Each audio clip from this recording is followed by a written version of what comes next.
पेटली होती। हे आज सगळे कोण कोण बडबडणारे आहेत, बडबड कांदे, त्यावेळेला कोणी तुमच्या मदतीला आला होता? जर शिवसैनिक नसता तर तेव्हाच मुंबईची विल्हेवाट लागली असती, मुंबई जळून खाक झाली होती। शिवसैनिक आणि शिवसेना प्रमुख होते म्हणून मुंबई आज वाचलेली आहे। होय, आम्ही पुढे चाललेलो आहोत आणि जाणार। आम्ही हिंदू आहोत याचा अर्थ आम्ही मुसलमानांचा द्वेष करतो असं नाही, पण आज हिंदुत्व आणि हिंदूंबद्दल बोलणं म्हणजे हिंदू ही एक शिवी झालेली आहे। हा सगळा राग मनामध्ये का साठतोय? संपूर्ण देशामध्ये आज हिंदुत्वाच्या बद्दल आणि हिंदूंच्या बाजूने बोलणारे एक सुद्धा मायचा पूत कोणी राहिलेलं नाहीये। काश्मीर पासून कन्याकुमारी पर्यंत रोज मला कोण ना कोणतरी मेसेज करत असतं की आज आम्हाला बाळासाहेबांची आठवण येते, आज आम्हाला बाळासाहेबांची आठवण येते। अरे जेव्हा बाळासाहेब होते त्यावेळेला जर का एका हाती सत्ता दिली असती ना, तर आज पाकिस्तानच्या इकडे सुद्धा हिंदुस्थानचा नकाशा लागला असता, बांगलादेशच्या इकडे सुद्धा तो हिंदुस्थानचा प्रदेश झाला असता। पण आज जणू काही आपला देश वाऱ्यावर फडकणारी त्या अँटनीची लुंगी झालेली आहे, चिदंबरमची लुंगी झालेली आहे, फडफडते, आज काहीच नाहीये। कोणी कुठूनही घुसतंय, तिकडनं बांगलादेशी घुसताय, चीन घुसतंय, पाकिस्तानी घुसताय। कोणामध्ये हिंमत नाहीये, कोणी मर्द नाहीये की त्यांना रोकेल ठोकेल, कोणीच नाहीये। नुसतं आपण किती सरकला पुढे, किती चीन पुढे सरकला, काय चीन एवढा सरकतोय पुढे। आणि त्याच्यामध्ये भयानक बातमीमध्ये आपण जी सामनामध्ये दिली होती की आपले लष्कर प्रमुख बोलतात, हवाई दल प्रमुख म्हणतायत की जेवढं काही साहित्य आपल्याकडे आहे, युद्ध सामुग्री आहेत, विमानं आहेत, तोफा आहेत, त्यातलं बरंचसं सामान हे गंजून गेलेलं आहे। मग जर का गंजून गेला असेल तर उडणार कसं? का त्यांना सुद्धा तुम्ही डेसिबल लावून उडवताय की बघा बाबा जास्त उडू नको, कानाचे पडद्याला त्रास होईल, तोफेचा आवाज सुद्धा हळू ठेव। एका तिकडे पण डेसिबल लावता तुम्ही? कोणाला काहीच पडलेलं नाही, फक्त फावडं मारणं म्हणजे खात सुटलेले आहेत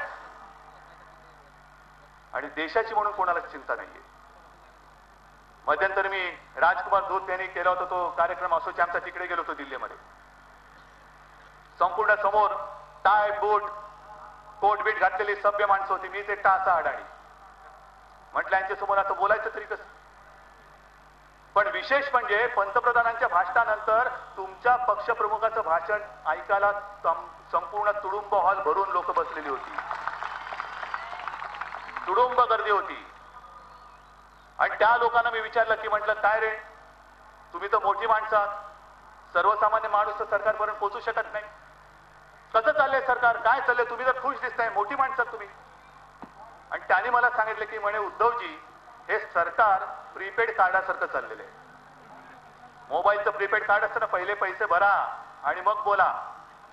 म्हटलं अरे तरी बरं आहे, तुमच्याकडे प्रीपेड कार्ड होती तरी बोलणं होतंय। म्हणाले ते पण नाहीये, प्रीपेड कार्ड केलं, पैसे भरले आणि डायल केलं की ऐकायला येते टेप या नेटवर्क क्षेत्र के बाहर हो। म्हणजे नुसतं ओरबाडलं चाललेलं आहे, काम करायला कोणी तयार नाहीये। माझा देश पुढे कसा जाईल हे बघणार कोणीच राहिलेलं नाहीये। आणि मग त्याच वेळेला एका उद्योगपतीने मला सांगितलं की मला म्हणाले उद्धवजी, काही दिवसापूर्वी म्हणे मी चीनमध्ये गेलो होतो, चीनमध्ये गेल्यानंतर मी माझी टीम घेऊन गेलो होतो, गुंतवणूक करायला गेलो होतो, उद्योगधंदा तिकडे सुरू करायचा म्हणून गेलो होतो।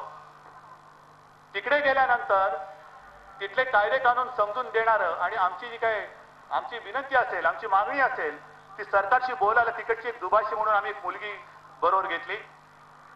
सकाळपासून रात्री उशिरापर्यंत ती मुलगी आमच्या सोबत असायची, कुठेही काही अडलं की ती त्यांच्या भाषेमध्ये बोलायची, पटपट पटपट कामं करायची।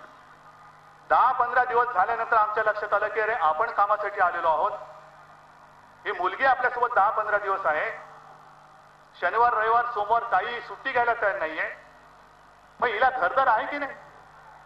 मग तिला दुसऱ्या दिवशी विचारलं की काय ग, तुझं लग्न वगैरे झाले की नाही? तिला लग्न झाले, मला 2 मुलं आहेत। मग तू राहतेस कुठे? ती दूरच्या कुठल्या तरी शहरात राहणारी होती। तिला एवढे दिवस तू आमच्यासोबत काम करतेस, तुला कधी घरी जावं असं वाटत नाही? तिला नाही म्हणे मी काम करते। तुला काम जर का तू एवढं करत असशील तर तुला मग ओव्हर टाईम चांगला मिळत असेल। ओव्हर टाईम म्हटल्यानंतर तिने आमच्याकडे बघितलं आणि आम्हाला विचारलं की overtime, what overtime? I work for my country, मी माझ्या देशासाठी काम करत, पण काढून उचलून फेकून देत नाही ना। तोपर्यंत आपण सोनं म्हणून नुसती आपल्याची पानच वाटत बसणार. खरं सोनं तुम्हाला कधीही दिसणार नाही. कारण हे सोनं या सत्ताधाऱ्याने लुटून फस्त करून टाकलेलं आहे. आपण फक्त बकरी आणि आपल्यात फरक नाही. नुसती झाडाची पानं ओरबाडा आणि त्याला सोनं मांडून म्हणून खुशाल वाटप करा. कोणी तुम्हाला अडवणार नाही. हे असं बकरीचं जीवन जगू नका जे शिवसेना प्रमुख सांगायचे ना.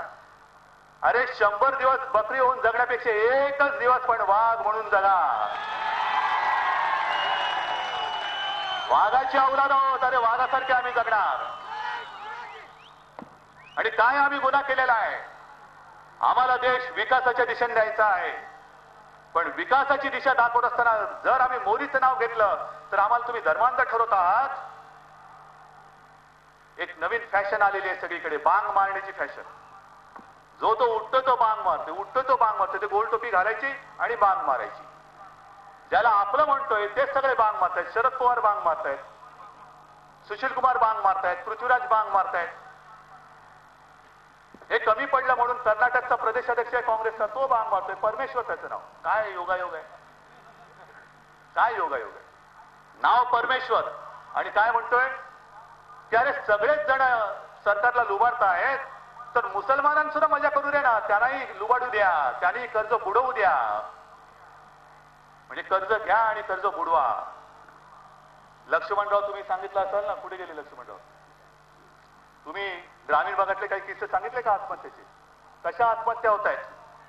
बैल पोळ्याच्या दिवशी सुद्धा, त्या वेळात सुद्धा आत्महत्या होत आहेत. आत्महत्या कमी पडतात की काय म्हणून आता शेतकरी कर्ज असह्य होत आहे.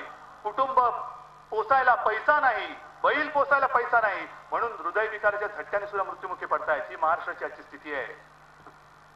कर्ज वाढतंय, डोक्यावरती कर्जाचं ओझं होतंय. आणि काही काही शेतकऱ्यांची कथा तर एवढी भयानक आहे की बैल पोळ्याच्या दिवशी आत्महत्या करताय. का तर हा माझा बैल, त्याला सर्जा राजा म्हणतात. कोणतेही ओव्हर टाईम मागत नाही, मुकाटपणाने काम करतो, माझ्या कुटुंबाला आधार देतो म्हणून त्या पोळ्याच्या दिवशी त्याला सजवलं जातं, गोडधोड खाऊ दिलं जातं. आणि त्यांचे या आजच्या शेतकऱ्याचे वडील, तो जमाना होता की किलो किलो तुपाने त्याचे खांदे शेकायचे. खांदे शेकायचे त्याचे. तूप किलो किलो तूप घ्यायचे आणि त्याचे खांदे शेकायचे की अरे माझ्या राजा, माझ्यासाठी तू अपार मेहनत करतोस, माझ्या कुटुंबाचं भवितव्य तुझ्यावरती आहे, मी तुझ्या या ऋणातनं कसा उतराई होऊ म्हणून मी तुझी पूजा करतो, तुझी सेवा करतो म्हणून किलो किलो तुपाने त्याचे खांदे शेकायचं. आज एक छटाकभर तूप सुद्धा तो शेतकरी घेऊ शकत नाही. तूप जाऊ द्या, पण जो बैल आपल्याला पोसतो, माझ्यासाठी मेहनत करतो, त्याला 2 घास सुद्धा भरू शकत नाही. असह्य होऊन शेतकरी आत्महत्या करतायत. या शेतकऱ्यांना कोणतरी परमेश्वर पावेल, कोणतरी पावेल. राग येतो तो इथे येतो, राग येतो तो इथे येतो. एका बाजूला तुम्ही सांगतायत मुसलमानांना कर्ज बुडवू द्या आणि दुसऱ्या बाजूला माझा शेतकरी मरतोय, मेहनत करतोय आणि कर्ज असह्य होतंय म्हणून आत्महत्या करतोय. रिझर्व्ह बँकेचा फतवा आहे की जबरदस्ती तर जबरदस्तीने पण शेतकऱ्यांचं कर्ज वसूल करा. जा म्हणा रिझर्व्ह बँकेला, त्या परमेश्वराच्या डोक्यावरती बसा कर्नाटकात आणि तर कर्ज वसूल करू शकता. पण आमची एक परंपरा आहे, संस्कृती म्हणतो ती ही की एक तर कोणाचं देणं ठेवायचं नाही, कर्ज घेतलं तर कोणाचं ठेवायचं नाही, ते परतफेड करायची. आणि परतफेड करता येत नसेल तर बिचारा शेतकरी आत्महत्या करून मोकळा होतो. पण मी तुझं देणं लागतो म्हणून मी आयुष्यात कधी जगणार नाही, तुला फसवलं म्हणून मी गावात फिरणार नाही. ही संपूर्ण परिस्थिती अशी. आम्ही ज्या वेळेला पुढे निघत असताना मुख्यमंत्री जे बोलतात, झाला आता किती दिवस झाले, कारण आपल्याला सगळ्या गोष्टी मोजायचीच सवय. अमुक एक झालं की कितवा रे, पहिला, दुसरा, तिसरा, 5वा, 50वा, 55वा, ती दाभोळकरांची हत्या झाली. किती दिवस पकडलेत, कुणी पकडलेत? मुख्यमंत्री म्हणाले होते की हे फॅसिस्ट विचारांच्या लोकांचं काम आहे, फॅसिस्ट. अजून कुणी नाही ना मिळाले. मग काय करायचं, डांबर फासिस्ट तोंडाला. जर तुमच्याकडे माहिती होती तर अजूनपर्यंत कुणी का पकडत नाही? काय वाटेल ते बोलायचं, जणू काय तुमच्याकडे तुम्हाला सांगूनच त्यांनी खून केला की काय, अशा पद्धतीने तुम्ही बोलत होता. नुसतं हिंदूंना बदनाम करायचं, त्यांची विल्हेवाट लावायची. जे शरद पवार इशरतला निष्पाप ठरवतात, काय तुमच्याकडे काय पुरावा आहे? काय हेडलीपेक्षा जास्त माहिती शरद पवारांकडे आहे? जो हेडली पकडला गेला तो सांगतो की इशरत ही अतिरेकी होती, आणि शरद पवार सांगतायत की इशरत ही निष्पाप होती, इशरत ही निष्पाप. आणि मग तुम्ही प्रज्ञासिंग ठाकूरचं